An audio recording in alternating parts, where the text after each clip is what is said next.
So welcome everybody to the Empower Hour. I'm sure that we're going to have some stragglers, and that's okay.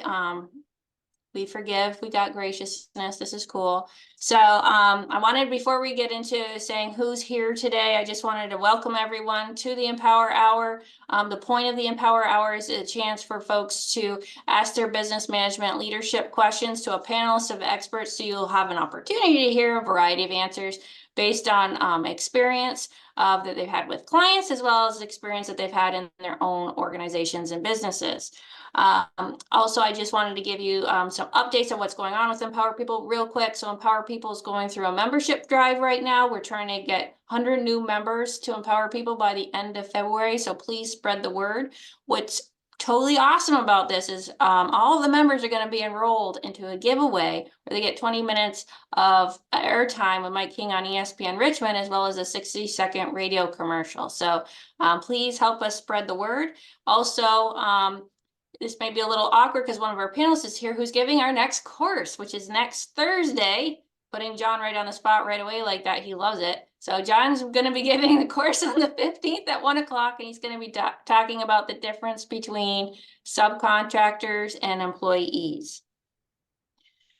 So now I'm just going to give a moment. We're going to do this Brady Bunch style, give a moment, about 30 seconds to a minute. Everyone will have an opportunity to introduce themselves, the panelists as well. Also, we have a board member here, so I'm going to give him some floor time too to introduce himself. Please introduce yourself, say who you are, who you're representing, and just a little bit about what your subject matter expertise is, please. So I'm going to go with who's first, and that is Susanna. Good morning, everybody. I'm Susanna Wu-Pong-Calvert. I'm the founder and executive director of the Foundation for Family and Community Healing. And I guess I work in the space of social, emotional learning and intelligence, and also our self-awareness and being our best selves, bringing our best selves to our leadership roles. Thanks for having me today. Thank you for being here. And just so everybody knows, Mike is on Facebook Live, so he is with us. I guess he had an easier time going that way. Brian, you're up. Good morning. My name is Brian Kinsey. My company is TinkerHR, and we provide fractional HR support to small businesses and nonprofits, helping companies with putting together employee handbooks, recruitment, retention, compliance, sticky employee issues, all those fun things HR departments do for big companies. We do on a fractional basis for small organizations. So, thank you, Brian. Well. Thank you, Brian. And Billy? Good morning, everyone. I'm Billy Johnston with Village Bank. I am a board member, treasurer, and I'm here to learn and listen and find out what's going on. Thanks, Billy. Welcome. Okay. John? John Rabel. I own Launch, which is a law firm that works with small and mid-sized businesses, and typically what we do is provide general counsel services to companies, help them identify risks they're not aware of and keep them out of trouble. Everybody wants to stay out of trouble. Stacy? Hi, I'm Stacy Goodman. I'm the founder and principal consultant at Origamic Solutions, and we are a operations management, consulting, and small business advisory firm. We focus on helping you improve your back-end processes, find efficiencies, and just overall improve your business health from an operational perspective. Thank you, Stacy. Okay, so what we have today is we have a couple questions we're going to answer, and we're going to start with this question that was asked on one of the registration forms. So everyone's going to have an opportunity to give an answer, and we're not going to have to stay in order. So I'm just going to open it to the floor, and whoever answers first, that's how we get the party started. We'll say that. I was about to do a sports analogy. You don't want me to do that because I don't know sports, and I'll get it all wrong. You'll have no idea what I'm talking about.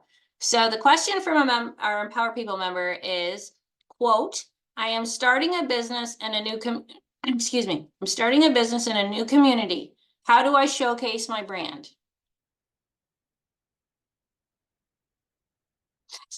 I know what you're thinking. Why aren't you answering this, Tiffany? But I don't want to take the floor away, so I'm opening it to you guys first, and then I'll give my 2 cents. I was going to say there's a reason I'm in HR and not marketing. I don't know the answer to those questions. I can tell you what not to do. So. You know what, though? That is just as important as to talk about what not to do. I mean, when I started my business, I didn't know anyone in the small business community in Richmond, which is a terrible way to start a business. I mean, I would just say you got to start getting out there and making connections and networking and meeting people, but which are all things that aren't my happy space. So, but yeah, that's all I gotta say. I'm gonna shut up now. This isn't my thing. So.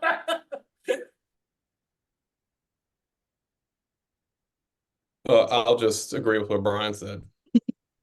No, I think that. Go ahead. You want to say ditto, you know. I did. I just didn't want to, I think you got to get out there and get involved in the community in some form or fashion. Networking is a good way to get started. It's time consuming, but time may be one of the things you have on your hand when you're first getting started, and it tends to be fairly cost effective from a money standpoint. So starting to do those types of things, get your name, get your brand out there, let people understand what you do. Yeah, I think it also depends on the type of company. So for services, we're out there generally talking to people, finding companies that we would service that hit our target market. The other thing I have found helpful is just in your social circles.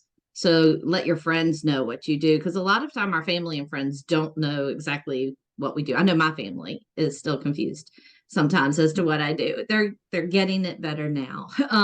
But going, if you're in your church, if you're in your social circles, to go ahead and start doing that, because then your friends will promote you generally as well and support you.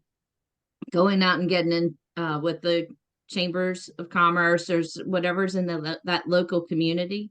One of my professors in college used to tell me, he's like, go to the churches, because that's what they're all making decisions out there. Go to the country club, but that was back in the day. I'm aging myself. But it's where the social circles meet.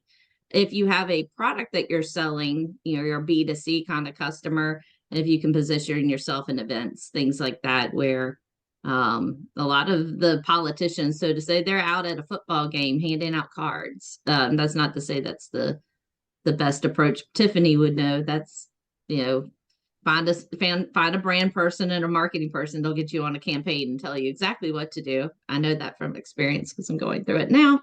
But just getting out into people, and getting your name out there, and then follow up with what you do, I like that. I'm not sure I have too much to add to what's already been said. Well done, everybody. I think the only thing I would say is I found the most resonant when I'm in the space I'm most passionate to be in, whether it's an event or a community or a goal or a mindset. Like when I'm most passionate among the friend group or the activities that I like to do, I find that there's greater interest there. Not that you don't go outside your comfort zone, but just don't overlook that and take that for granted as a place to market. I like that, Suzanne. I call that purpose alignment. That's what I dubbed that, is when you align with others who share a common purpose. I like what everybody said. No, I'm not even going to argue with him because everybody's right. So good job. Like, because I know I'm like the brand strategist. So you're like, oh, I hope she's not critiquing me. I'm not critiquing you. You've taught us well. So my question back for this person is, when you're in this new community and you're going, how do I showcase my brand? I think the first question is, what is your brand and what is your brand's purpose? Because we can't really answer how you showcase a brand until we know what that brand is and what the purpose behind the brand is, because the purpose of the brand will dictate where you market it. However, with that being said, getting out there and meeting people, like everyone on this panel has said, networking and getting out there all makes sense. But once you know what your brand is and what its purpose is, it kind of goes back to what Suzanne was saying, then you can really hit the right spots of where you need to really showcase your brand, because there is some sort of purpose alignment, right? My challenge or my homework assignment that I'm going to give you, the Empower People member who wrote this question, is, what is your brand's purpose? What does it mean? Tell me about it. What's the why behind it? And if you want to share that with me in the group, feel free to, and then we can give you even more advice. The next question that I'd like to pose to the group, I'm teeing up Susanna really well here, but everybody can participate in this question, which is, how do you show resilience in business in the workplace? Okay, yeah, so Foundation for Family and Community Healing is really all about resilience, both mental, emotional, and relational.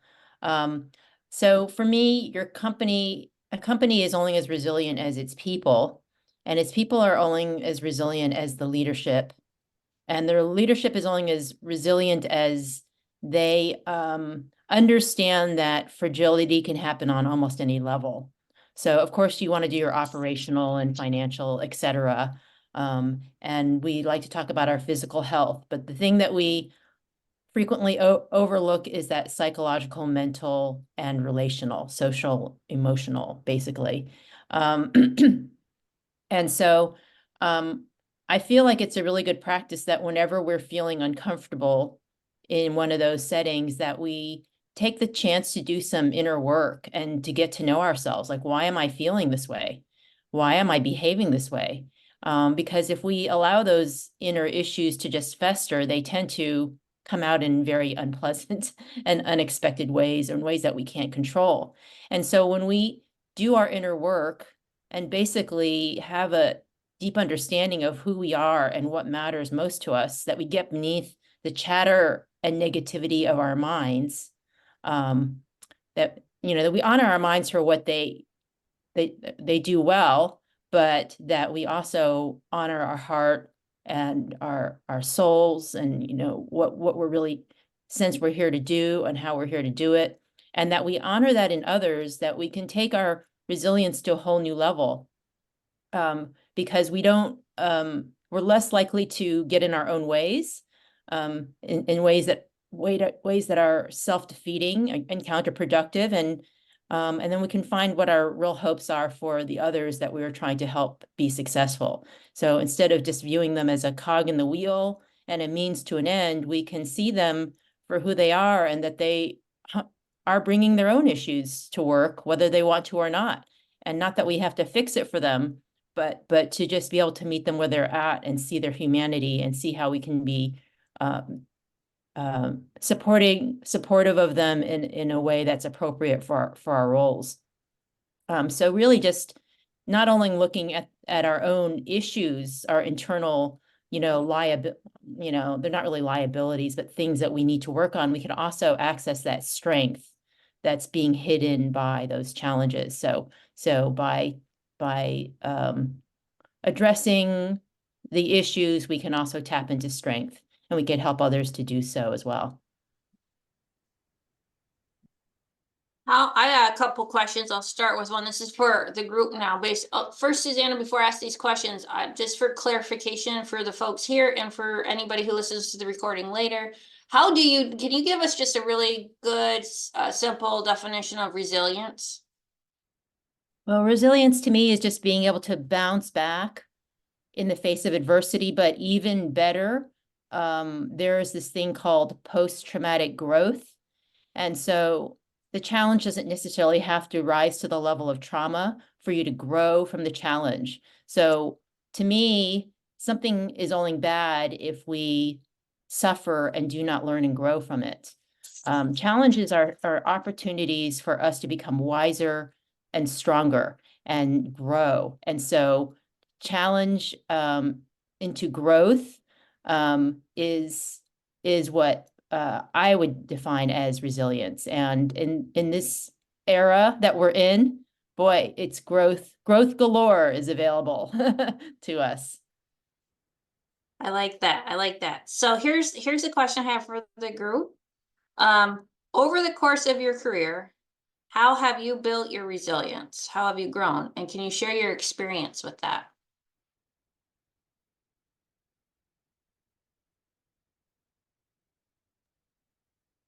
Yeah, I'll go with that.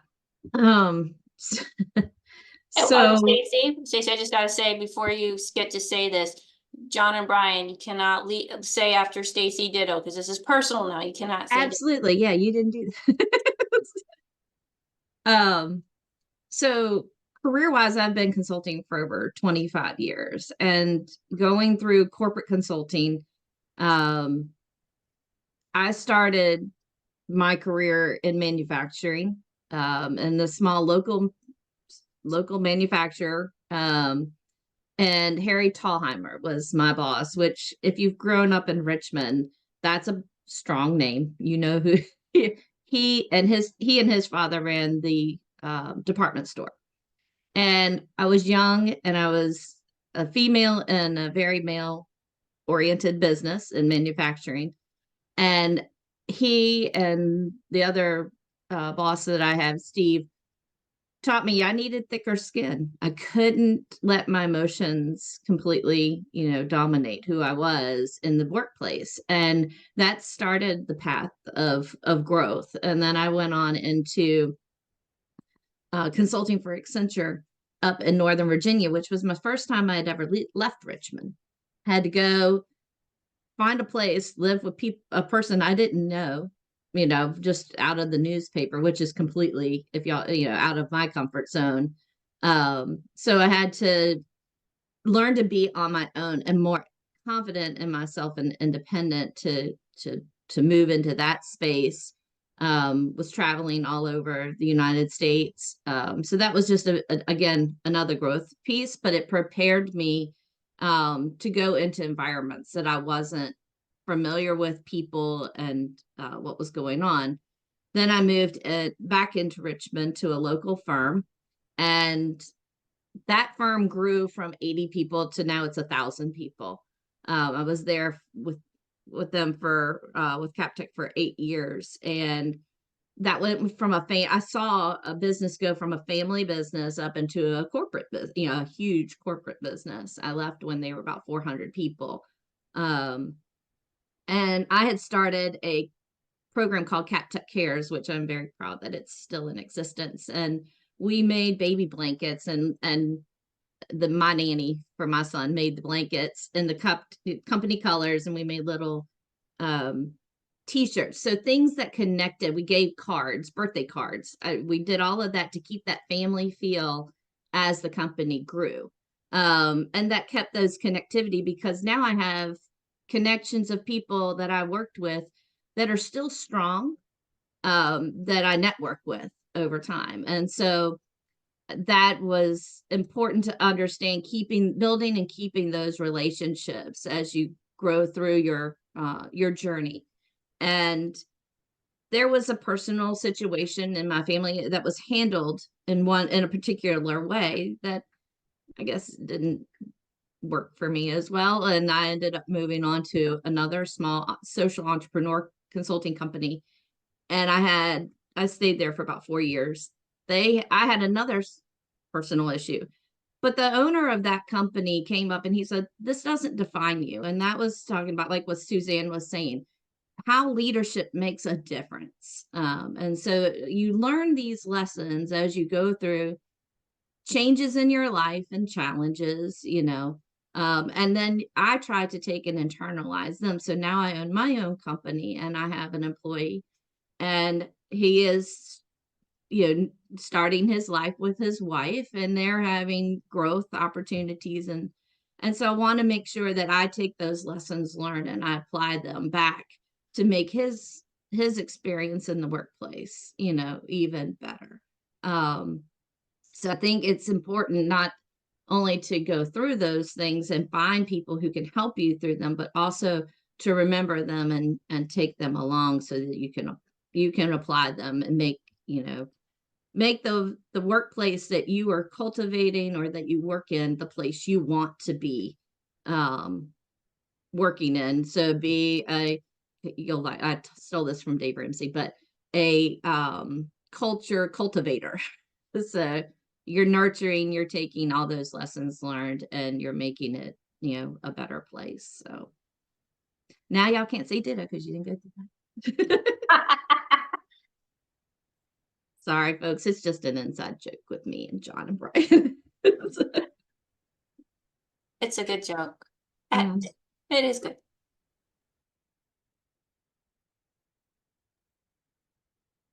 I guess, yeah, I'll go next. Sure. I think for me, one of the best pieces of advice I got early on when I was getting started in management roles was I would get really, really frustrated when I was seeing decisions being made that I felt like they were being made at different places by people with different agendas and different goals that probably were the right decision based on where they were sitting, but were having some seriously negative long-term impacts on where I was sitting. So the advice that I got from my boss at the time, because this stuff would just drive me absolutely up the wall, was control the controllable. And it's like, if there's something that you can do absolutely nothing to change, then don't worry about it. It's outside of your area of influence. Worry about what you can actually have an impact on. And that has helped me tremendously over the years. It's like, okay, if there's something that I can impact, sure, I'll worry about it and jump on it and take care of it and put a plan in place. But if it's something that's outside what I'm able to do, then I need to be aware of how it's going to impact me, but I try not to worry about it as much. And that's one of the overall, I have a fairly kind of roll with it type of personality to begin with. So I don't freak out too badly over things. So relatively even keeled. But I think that being able to know when it's something worth spending my time and energy on versus not has helped me probably the most over the years. As far as that's probably one of the more major mindset changes that took place for me as I was getting started. So yeah. Thanks, Brian. And Melanie just joined us, so I just want to let Melanie know that's okay. So I'm just going to let you know what we're talking about right now. The panel is answering the question: over the course of your career, how have you built your resilience, and can you share your experience or some examples? We didn't forget you, John.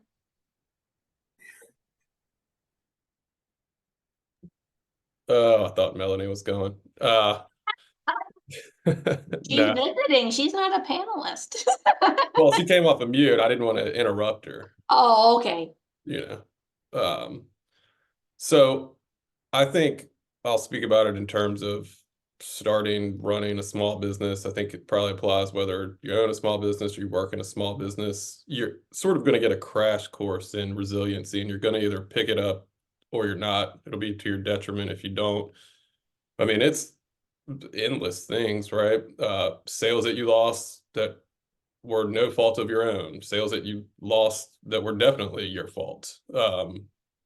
You have to bounce back from those things quickly. If you start spiraling down into dwelling on all of that, all those things that happened in the past, you're getting trapped in that endless like feedback loop that sort of perpetuates itself. So I think you've got to be able to so thinking of resiliency and how you can bounce back from something quickly and not think about what went wrong yesterday or what you weren't able to accomplish, but moving forward and focusing on what's in the future. And I think that, most small business owners, myself included, have like a vision of where they want to go. The status quo isn't going to get you there, right? So you're going to have to do something different in order to continue moving forward in your business, and that's uncomfortable. So you need to be resilient in terms of getting out there and trying things that are uncomfortable, trying things that may fail, and be able to pivot around those quickly and keep moving forward without,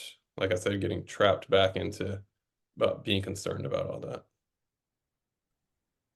Yeah, I'll tag on there with Suzanne might like this, but yeah, Brene Brown is like, if you're not in the ring getting your butt kicked, you know, you're not really playing. But the overwhelm that he was talking about for small business owners, and I know we all feel that sometimes, I do at least, that there's so much you have to do. And how do I get through all of those to-dos without it consuming me as a whole person? That's where I think what Suzanne was talking about with doing the inner work and being patient. You hear overnight success, right? But that doesn't necessarily mean it's true. They may have been doing years of work before it launched and then, you know, took off. And there's still a lot of stress when something grows really, really fast. Trying to keep up with it, especially that's from my side of the house in operations. If you grow too fast, a lot of times you're supporting behind the scenes, you know, infrastructure and systems are not prepared to grow with you that fast. And so that can be overwhelming trying to catch up. But just being patient with yourself, and if you know, set a deadline, but if you miss it, it's okay, you know, set it again and work for that next one. Just don't put so much pressure on yourself that you give up, you know, because it just becomes too much. So I would say self-care, especially for an independent, a solo entrepreneur, a small, very small business owner who's the primary owner, is critical to working through all that. And just keep swimming, as Dory says. You all are giving such good advice, and this is such a great question. And I really agree with everybody that's commented so far. I guess my little piece I'd like to elaborate on is just going back to those relationships with yourself and and others, because so much of our stress comes from our interpersonal interactions, whether it's our direct reports or our clients or even in our personal life. And, you know, when one of those things is not working, it can turn everything upside down. The same is true for our relationship with ourselves. So what Stacy was just saying made me really think about, like, what is your relationship with yourself? Like, how are you treating yourself? Are you, you know, are you saying to yourself, I should be an overnight success. I should be like that top 0.1% of the world that has done that. You know, like, notice what you're thinking and saying to yourself and say, is this fair? Is this true? I mean, it is not fair for you to compare yourself to the top 0.1%, nor is it fair for you to say, oh, I'm at the bottom 1% or whatever. So I think that we often take our thoughts for granted and we just assume them to be true, or we don't even notice that we're thinking that, and then we operate from that standpoint.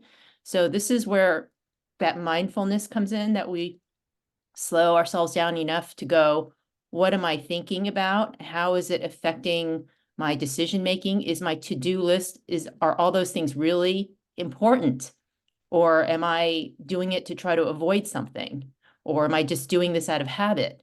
So am I doing the right thing even? So again, that's where that getting beneath the thoughts, getting to know yourself, what's really important. To me, a lot of it was noticing when I'm uncomfortable. And because I realized that for much of my life, I had sort of the zone of numbness where I would just go along and I would be, I think, trying to avoid the things I didn't want to face in my life. And it was only when something rose above or below that zone of numbness did I take heed. And oftentimes, by the time it was below it, I was pretty close to rock bottom or having a personal crisis. The good news about rock bottom, and I actually love rock bottom for people, is that it forces you to notice what's going wrong. And when you're at your wit's end and you've tried everything else, then you can go, okay, what am I missing here? What what is it that I believe here? And maybe that's not true, because either that if it is, I'm a complete failure or a loser or unlovable or whatever, or, well, maybe that's not exactly true. Maybe I can look at this differently. So there's so much learning that happens at rock bottom, and I love that. And I feel like my resilience over time has been to have my zone of numbness be thinner, because then I can course adjust sooner. I can notice my discomfort with things sooner and then go, okay, what's going on here? What am I saying to myself? What am I missing? Where's my area of influence and control? Am I trying to do too much? Am I doing too little? What am I trying to ignore? So again, it has to do with that self-care and that self-awareness, and being able to listen deeply to myself instead of just the crap that's in my head. I'd like to add to that. So for me, I think resilience and in the workplace and personal life is also about it's about your purpose, and it's about not you can't demonstrate resilience or grow if you're out to prove something or get validation from something. That's going to stay in your way of developing those really resilient skills. So like when Suzanne was talking about the 0.01 top percent or whatever, if you're out just to get to that number, you're never going to feel satisfied, because you're just looking for somebody to validate you, make you feel good about yourself.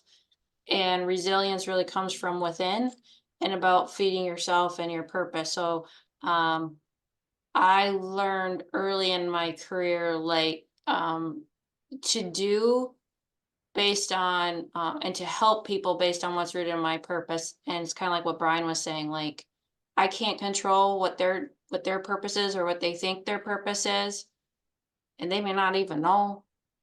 And if they're not asking me to help them sort it out, then that's boundaries. So that's another thing about resilience, that's probably been one of my biggest challenges, is setting boundaries.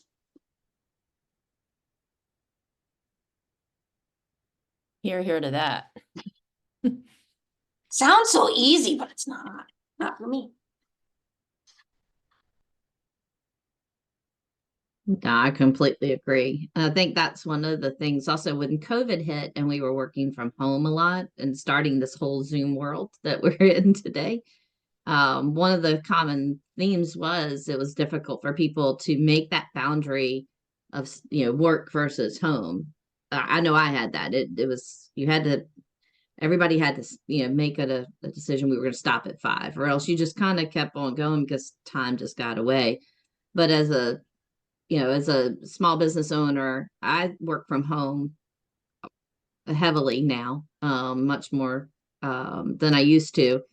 And it is difficult to balance and to set those boundaries of when to stop working, because the endless to-do list is there, versus and balance time with my family, versus work and trying to pursue, especially when you're passionate about what you're doing, because it doesn't necessarily feel like drudgery work. I have to do, it's you're wanting to do it, and you can get consumed by it. So boundaries are hard. So. Well, I think there's a really useful tool for boundaries, but also flexible thinking is like, just notice what you say. I have to, I should, I can never, I will always, or you should do this, you, this, that, and the other, or they ought to, notice that language and write it down, and then go, okay, what if instead of I will always, you can say, I will sometimes, or I will never, is there some truth into I will never, or maybe I shouldn't always, something like that. Like, just start punching holes into the solidity of that belief. You should, go back to school. Well, how is it true that you shouldn't go back to school? So just, and not that the opposite is true, instead, it's just equally true, perhaps, and maybe they're both true.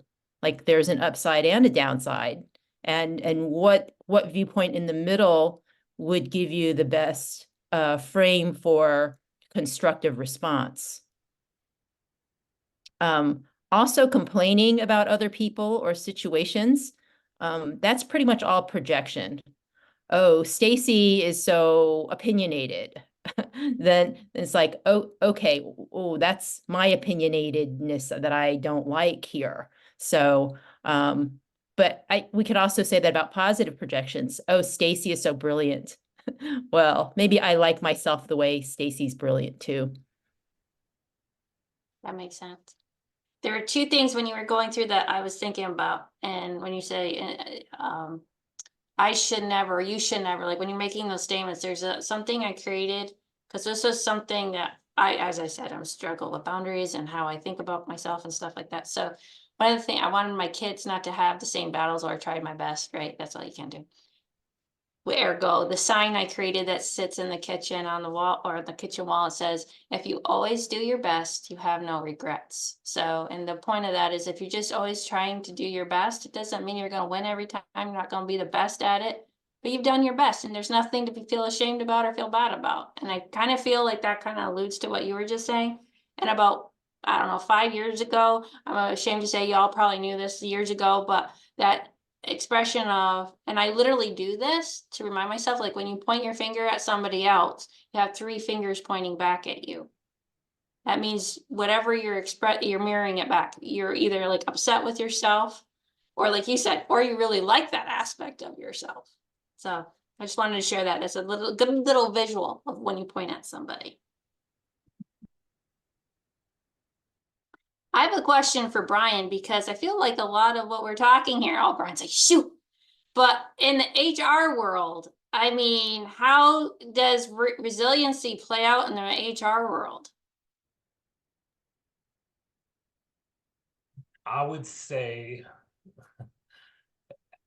for me, a lot of HR is based around aligning the needs of the business with the needs of the individual. And, you know, for that to be successful, you have to be, first of all, the company has to know what it is as a company and what its goals are, what it's trying to achieve, and figure out how to put its people in orientation with that, where their needs are being met and the company's needs are being met. And if one of those sides of the party is having, for lack of a better way of putting it, difficulties with resiliency, then that throws off the whole balance. You know, you can have a person who is a great employee from a, you know, a skills standpoint, but if they're falling apart in their personal life, that ends up getting brought to work. You see it with managers all the time. You know, they have a bad day at home, they come to work, they take it out on their employees. And those types of things are really disruptive in the workplace. So when people are able to, for lack of a better way of putting it, take care of themselves, that has a positive impact on the entire organization.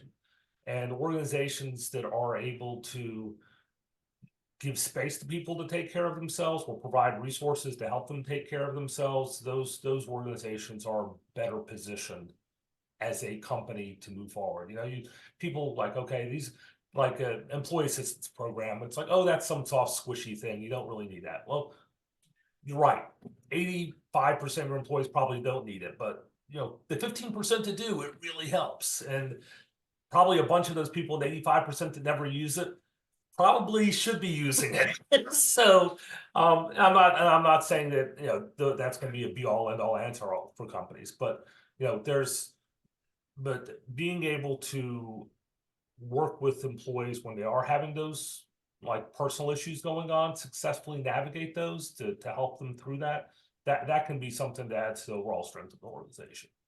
And one thing I'll always tell people is, you know, if you do have an employee who is struggling through personal things going on in their life, and you know, how the company treats them during that time is going to have a massive impact on your ability to retain that employee. People remember how they are treated during difficult times. You know, if you have I'll give like a fairly typical example. Like having a child is a massive upheaval in people's lives. And you know, if you're a company and you're being flexible as you possibly can with that person and supporting that person as they're going through that transition, that builds massive loyalty. And it's not just with that employee, also that one person. That employee's teammates are also going to see how the company treated this person during that time period. And so now I'm not saying that a company should bankrupt itself trying to help some individual through their things. I mean, that's not feasible. But do what you can within what you're capable of doing as an organization to help support your employees. You know, every organization is going to have limited capabilities to an extent, but as much as you can help people, you should. You know, you don't want to be doing it to the detriment of the organization as a whole. But you know, if you're able to support people through those difficult times, you know, builds loyalty, turns into a good place to work. People are happy to come to work and makes the whole place a lot more successful. So. Ryan, if you were to give like a David Letterman top 10 list of the top kind of benefits or programs an employer could easily instill that wouldn't cost a lot of money to help their employees, what would those be? I'm sure you've helped a lot of employers do unto others as you'd like to have done unto you. Policies and programs. Time off, basic policies, PTO policies that are flexible. As much flexibility as you can give your employees, as much time off you can give them. That's, yes, you lose their productivity, but they don't, in a sense, cost you anything as far as money out of pocket. To be able to give people time off, to be able to take care of things. That's right there.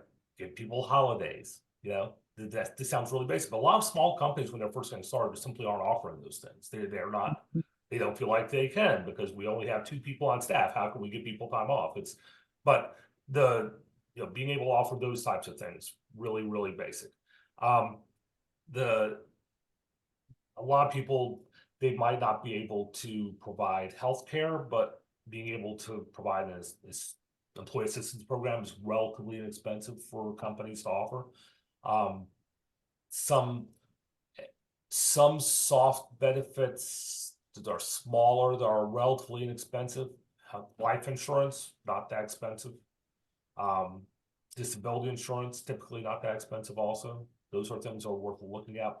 Health insurance is obviously the most expensive thing, but there's a lot more options out there now where companies can contribute into health savings types of accounts that are tax advantage for both the company and for the employee, as opposed to offering full-blown health insurance, which might be a step too far for a lot of smaller organizations. So those are things like right off the top of my head that I'm thinking about. But the biggest thing I can think of the company can do to try to attract and retain people's flexibility of their work as much as possible. I mean, if you're able to offer work from home type of arrangements, at least on a hybrid basis, that's something that's extremely valuable to people, allows them to have that work-life balance.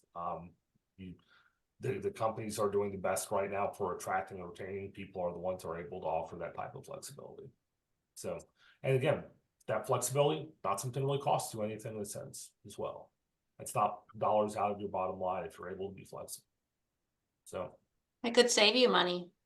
I would absolutely say it would save you money because your top talent within your organization, they're going to have other companies that are offering those types of things to them, and it will entice them to leave. So and when you lose people, losing employees and having to replace them is really expensive. So you don't want to be losing people. It's not good for the organization as a whole to be losing your top talent. You want to keep those people in place if all possible. So, and as a person, you know, who went through this, I had a great example with one of my previous employer. I have always been one of those who needs to a pleaser. right, of my bosses. So I wanted to do the best job on time, on budget, project management at whatever cost it kind of took. And because my identity was built up in what I did. And what I was not good at is stress management. I still don't do it very well, but I do better than I used to. And the reason I do better is because of this example. I had delivered a very large engagement, done well with that engagement. But my bosses and my coworkers were like, she's super stressed out and doesn't come down off of that. And my boss told, he was very clear with me. He's like, look, I need you to figure out how to lower your stress levels and come off of this super, uber high. Or either you're going to probably lose your job. I can't, because one of the things when you're in that moment as an individual, you don't realize the impact it has on the people around you and the culture and the environment. What I was hearing is you have this trajectory and you're just not moving fast enough, for what we expect. That's what I'm getting from one of my managers in there. And then the director is like, well, we have to stop that part. So I was pushed to find something that I could do that I would not work. And I ended up that's where I found ballroom dancing. For those who know me, know that I started dancing. And the whole point of dancing was, and I read a book called Becoming Ginger Rogers. It was a marketing executive in New York. She moved down here into Richmond afterwards, but had the same situation. She was just about work, and somebody got her, her husband had cancer. Somebody got her onto dancing, and she explained how it changed, how she worked, and how it changed, how that change impacted the people she worked around that worked for her, because it changed those dynamics. It calmed her down. It gave her a release. So for me, that became my release and still is. And I, did it competitively for a while, and now I'm doing it more just for me, right? Because it's still my therapy to get out on the floor. It's exercise. It's a mental, piece, a bubble. But other people have their hobbies, right? And it's important that I know when I was at Accenture and I was young, we were traveling so much. People would say, I used to play the guitar, but I don't have time for that now. Or I used to do whatever it was, then I don't have time for that now. It's just so much work. And I felt sad about that, because we start to lose who we are. So as managers and owners, we need to have those relationships with our staff and get to know what it is that they like to do. So, my employee, he likes to fish and he likes to play golf. So my objective is to find time for him to be able to do golfing, potentially, because he's my sales and marketing kind of guy. Great, go do a golf event, have fun while you're doing it. But if we can find ways to keep them de-stressed and managing that, they do stay around. They want to stay around. Good people, if you're taking care of them, they want to take care of you as well.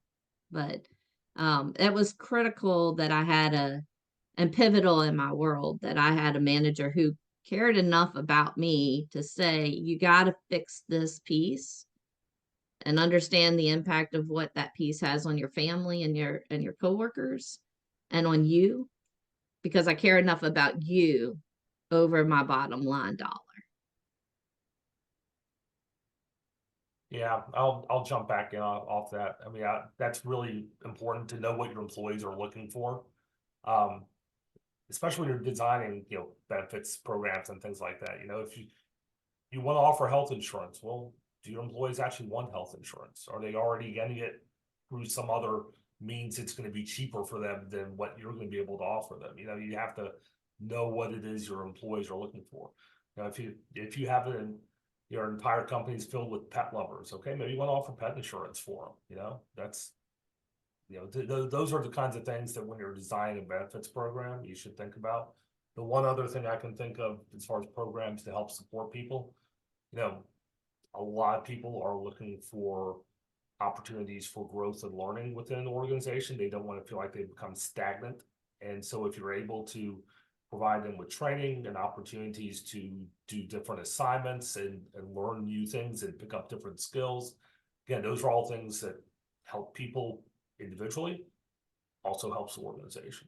So that's really, really key for retention as well. So, and again, know what the person's goals are. You know, it's like if their goal is to become the, you know, next CFO of the company, it's like, okay, well, how are you going to get from where you are now to there?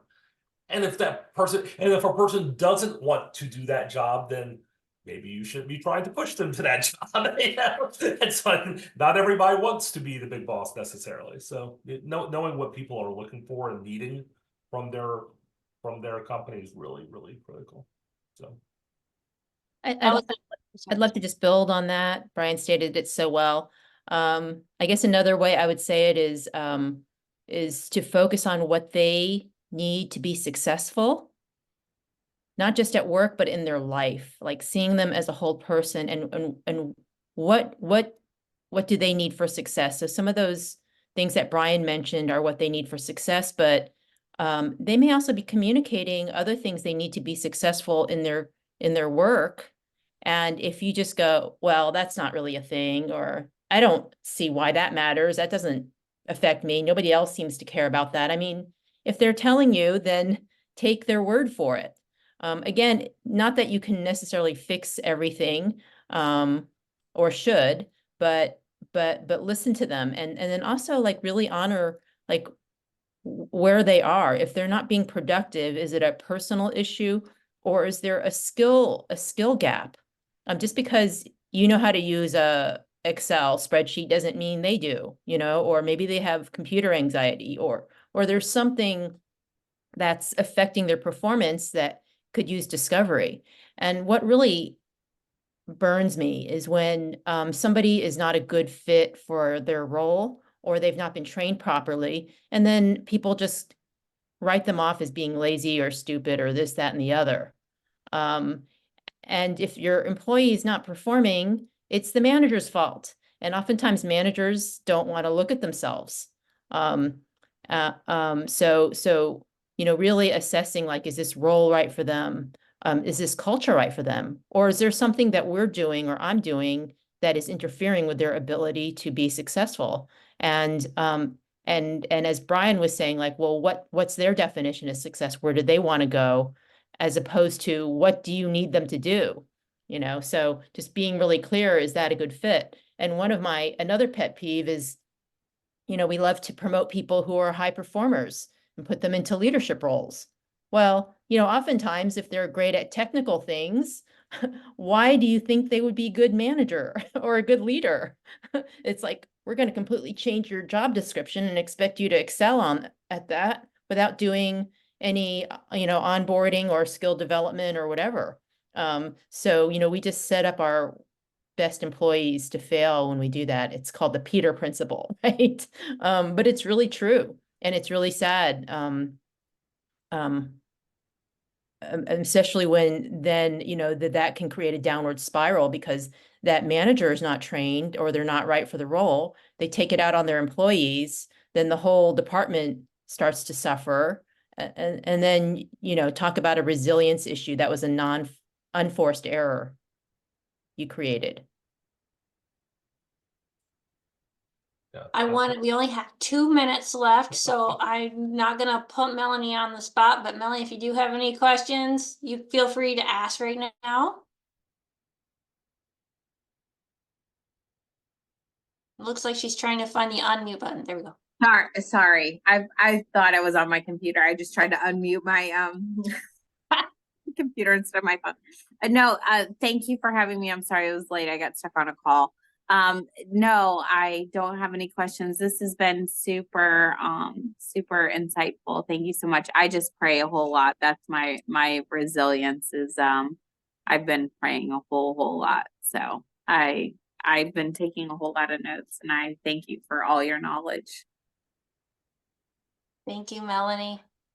I'll talk to you later. I think it's 3 o'clock today. So we're gonna wrap this Empower Hour up. I want to thank everybody. I think this was a really good conversation. I think it was really good. A lot of good for those who weren't able to participate live and they're watching this recording. I hope you get a lot out of it. There's a lot of stuff to think about for you and your organization in terms of resilience. And for the person who submitted their question, I know we spent most of our time talking about resilience, but again, for the person who submitted the question, I'm starting a business in a new community. How do I showcase my brand? Your homework is, what is your brand? Shoot it back to me. So thanks everybody, and let's evolve together and have a great one.